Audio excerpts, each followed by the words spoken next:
everyone, welcome to another deep dive. This time we're going exploring this whole world of raising bilingual kids. Ooh, fun. Yeah, it's something that a lot of our listeners are really curious about. Yeah, for sure.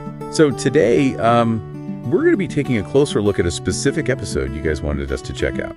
Okay, cool. It's from the YouTube channel Raised in Thailand. Okay, yeah, I've heard of that one. Yeah? Have you seen it? I've seen a few of their videos, yeah. Okay, cool. It's good stuff. Yeah, so this episode is called Part 8.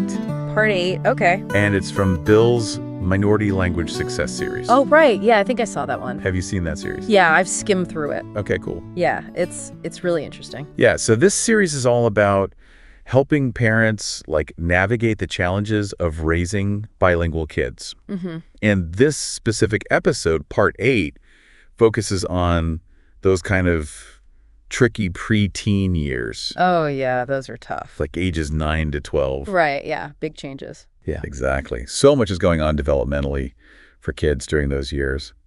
So I can only imagine that language learning just adds a whole other layer. Oh, absolutely. It's like everything's changing and they're trying to figure out who they are, and then you've got this whole other language and culture in the mix. Yeah, it's like a whole identity crisis on top of everything else. Right, and they're starting to think more abstractly too, so they're not just learning words anymore. They're starting to ask why am I learning this? What does it mean to be bilingual? What does it mean to be part of this culture? Right, it's not just about the mechanics of the language anymore. It's about the bigger picture. Exactly. And that's what makes this episode so interesting. Bill really gets into those deeper questions. Yeah. So have you watched this specific episode recently?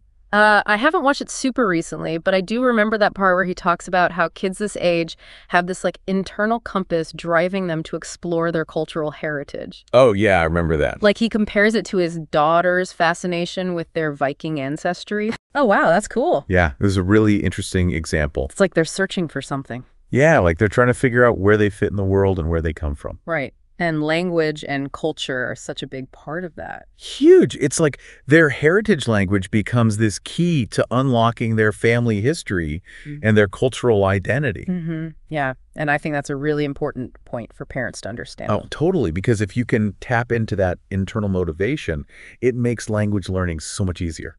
Right. It's not a chore anymore. It's like an adventure. Exactly. It's like you're giving them a treasure map to their own heritage. I love that. So, okay, let's dig into this episode a little bit more. Okay, sounds good. What are some of the key things that Bill talks about in Part 8? What are his main points? One thing that really stuck with me was this idea of framing the minority language as a key to understanding their family history and cultural background. Oh, yeah, we were talking about that earlier. Yeah, it's instead of just making it about learning grammar and vocabulary, you're connecting it to something bigger, something more meaningful. Right, and I think that's so crucial, especially for this age group, because they're already starting to ask those bigger questions about who they are and where they belong. Exactly. It's you're giving them the tools to answer those questions for themselves. So, okay, how does Bill suggest parents actually do this? What are some practical tips? He talks a lot about what he calls cultural detective activities, which I think is such a fun way to put it. Oh, I like that. It sounds way more exciting than just doing worksheets. Right. So, for example, he suggests exploring your family tree together. Okay, yeah, that's classic. Yeah, but instead of just listing names and dates, he encourages parents to really delve into the stories of their ancestors. Oh, that's cool. Their traditions, their struggles, what their lives were like. Right, it's bringing the past to life. Exactly, and it makes it so much more personal and engaging for kids. Yeah, I can see how that would be really powerful. And he also suggests things like trying out traditional recipes together. Oh, that's a good one. Yeah, it's a really sensory experience, and it connects them to their culture in a very tangible way. And delicious. Exactly. And you can even talk about the origins of the dish, the cultural significance of the ingredients, how it's prepared in different regions. Right, it's like a whole cultural lesson wrapped up in a meal. Exactly. And it's something that families can do together, which I think is really important. Yeah, totally. It creates those shared experiences and memories. And speaking of shared experiences, Bill also talks about the role that technology can play in connecting with cultural heritage. Oh, yeah, that's an interesting one. I have to admit, I'm a little bit skeptical about using screens for cultural learning. Yeah, I understand that. But I'm curious to hear what Bill has to say about it. Well, he actually addresses that concern head on. Okay. He emphasizes that technology should be used thoughtfully and with parental guidance. Okay, that makes sense. Like, it's not about just letting them loose on YouTube. Right. It's about being intentional and choosing content that's appropriate and engaging. So what kind of things does he recommend?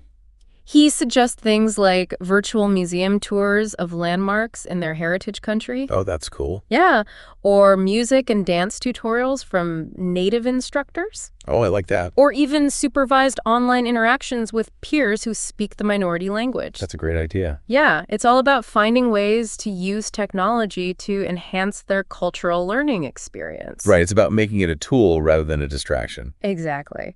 And I think it's important to remember that technology is constantly evolving.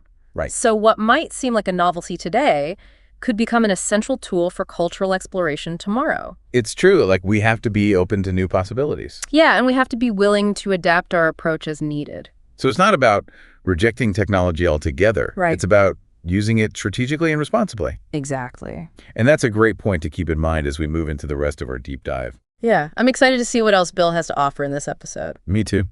So let's take a quick break, and then we'll come back and explore some more of Bill's tips for helping preteens connect with their cultural heritage. Sounds good. All right, so we're back, and we're talking about Part 8 of Bill's Minority Language Success Series over on Raised in Thailand. Yeah, all about those preteens. Yes, and how to keep them engaged with their minority language and their cultural heritage. Right, because it's not always easy. No, it's not, especially during those preteen years. Yeah, they've got so much going on. Exactly. So we were talking before the break about Bill's idea of using technology as a tool. Yeah, like virtual museum tours and stuff. Right, exactly. Which I think is really cool. Yeah, me too. It's a great way to bring the culture to them. Yeah, and it can be a lot more engaging than just like reading a textbook. Right, for sure. But, not all kids are super tech savvy. That's true. Or maybe they just prefer a more hands-on approach. Yeah. So what does Bill suggest for those kids? Well, in Chapter 4, he talks about this concept of making heritage cool. Ooh, I like that. Yeah, it's all about encouraging kids to create their own bilingual content. That's awesome. So, what kind of content are we talking about here? It could be anything, really. Like maybe they make a video about their family history. Oh, cool. Or they could write a blog post about their cultural experiences. Ooh, in both languages. Yeah, exactly. It's about giving them a creative outlet and letting them express themselves in their heritage language. Right, and it gives them a sense of ownership over their learning, too. Exactly. It's not just something that's being imposed on them. It's something that they're actively creating.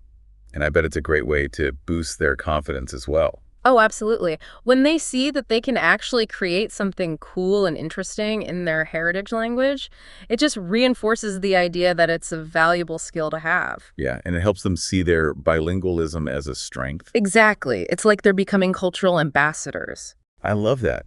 So they're not just learning about their heritage, they're actually sharing it with others. Right, and that can be really empowering. So speaking of sharing their heritage, Bill also talks about a family history project in Chapter 5. Oh, yeah, that's a good one. What's that all about? So he encourages kids to interview their relatives in the minority language. Ooh, that's cool. Yeah, and then they can record their stories and create like a bilingual scrapbook or a digital archive. Wow, that's a great way to preserve those family memories. Yeah, and it helps kids connect with their family history on a deeper level. It's like they're creating a tangible link to their past. Exactly. And it's something that they can share with future generations as well. Right. It's like a legacy project. Yeah. And research has actually shown that there's a strong link between language, family relationships, and overall well-being. Oh, interesting. Tell me more about that. So when kids engage in activities like this family history project, it's not just about learning about their past, it's also about strengthening those family bonds. Right, because they're having those conversations with their relatives. Exactly. And they're learning about their family's values and traditions. And it gives them a sense of belonging. Exactly. It's like they're realizing that they're part of something bigger than themselves. Yeah, and I think that's so important, especially during those preteen years when they're trying to figure out who they are and where they fit in. Absolutely. And it's not just about the individual benefits either. What do you mean? Well, when we preserve languages and cultures, we're also preserving diversity. Right. And that's something that benefits society as a whole. Yeah, it makes the world a richer and more interesting place. Exactly. So, okay, we've talked about technology, we've talked about family history. What else does Bill cover in Part 8? Well, in Chapter 6, he talks about cultural literacy. Okay, yeah, that's a big one. Yeah, and it goes beyond just language skills. So it's not just about being able to speak the language, Right. It's also about understanding the culture. like the customs and traditions. Yeah. Exactly. And it's about understanding idioms, proverbs, cultural references, all those things that give a language its richness and depth. Right, because those things can be really hard to translate. Yeah, they often get lost in translation. So how does Bill suggest we teach kids about cultural literacy? He suggests exposing them to age-appropriate books, movies, music in the minority language. Well, that makes sense. Yeah, it's a fun and engaging way to learn about the culture. And it helps them see the language in action. Exactly. It's not just about memorizing vocabulary and grammar rules. It's about experiencing the language in a real-world context. So it's like immersion, but in a safe and controlled environment. Right. And it can lead to some really interesting conversations. Oh, I bet. Like about cultural differences and similarities. Exactly. And it helps kids develop a more nuanced understanding of the world. Right. It's like they're seeing the world through a different lens. Exactly. And that's what cultural literacy is all about. Yeah, it's about expanding our horizons and appreciating different perspectives. And I think that's a really important skill for kids to develop in today's world, Oh, absolutely. especially with everything going on. Yeah, the world is becoming more and more interconnected. Right. So it's more important than ever for kids to be able to communicate and understand different cultures. Yeah, and to be able to appreciate diversity. Exactly. So I think this idea of cultural literacy is a great segue into our next topic, which is Chapter 7. Building pride and identity. Yes. It seems like a really fitting way to end our discussion of Part 8. Yeah, it brings everything together. Okay, so we're talking all things Part 8 of Bill's series on Raised in Thailand. Yes, building pride and identity in our bilingual preteens. Yeah, and this is like the culmination of everything we've been discussing, right? Exactly. It all comes down to this. Yeah, like how do we help our kids feel really good about being bilingual and bicultural? Right, because it's not always easy for them, especially in this age group. No, for sure. They're already dealing with so much. Right. So it's crucial that we as parents and educators really emphasize the positive aspects of bilingualism. Yeah, like what are the benefits? Yeah, How can we make it something that they're proud of? exactly. And Bill really hits the nail on the head in this chapter. Okay, tell me more. So he talks about how we need to help our kids see their bilingualism as a superpower. Ooh, I like that. Yeah, it's like a special skill that sets them apart. Right, it's not a weakness, it's an advantage. Exactly. And it opens up so many doors for them. Yeah, like they can communicate with more people, experience more cultures. Exactly. And they have a deeper understanding of the world. Right, it's like they have a broader perspective. You know, there's actually a lot of research that backs this up. Oh, really? Tell me more. Yeah, studies have shown that bilingual kids tend to have better cognitive skills like problem solving and critical thinking. Wow, that's amazing. And they also tend to be more creative and adaptable. So it's like their brains are getting to work out. Exactly. And all of this can lead to greater success in school and in life. That's incredible. So how can we as parents help foster this sense of pride in our kids? Well, Bill gives some great tips in this chapter. Like what? So first of all, he talks about the importance of creating a supportive environment at home. Okay, so like what does that look like? Well, it means speaking the minority language regularly. Right, even if it's not your native language. Exactly. And it means celebrating the culture. So like cooking traditional foods, Yeah. listening to music, watching movies. Yeah, all of that. And it also means exposing them to positive role models who are bilingual and bicultural. Oh, that's a good one. Yeah, it helps them see that they're not alone. And that it's something to be proud of. Exactly. And Bill also talks about the importance of talking to our kids about the benefits of bilingualism. Oh yeah, we were just talking about that. Right, like we need to help them understand why it's so valuable. And not just tell them, but show them. Exactly. And he also encourages parents to get involved in their kids' language learning journey. So like helping them with their homework, Yeah, or attending school events. or even just talking to their teachers. Exactly. It all shows that you care and that you support their bilingualism. And I think that's so important for kids to see. Absolutely. And, you know, it's not just about what happens at home. Right, it takes a village. Exactly. We need to advocate for bilingual education in our schools and in our communities. Yeah, because it benefits everyone. Right. It creates a more diverse and inclusive society. And it helps us better understand each other. Exactly. So I think Bill's message in this chapter is really powerful. Yeah, it's all about empowering our kids to embrace their bilingualism and their cultural heritage, And to see it as a strength. and to use it to make a positive impact on the world. Exactly.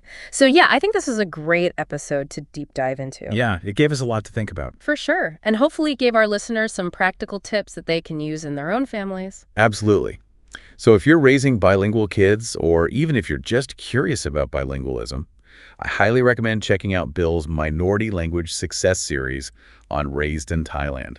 Yeah, it's a great resource. All right, well, that's all the time we have for today's deep dive. Thanks for having me. Thanks for joining us. And be sure to tune in next time for another fascinating discussion.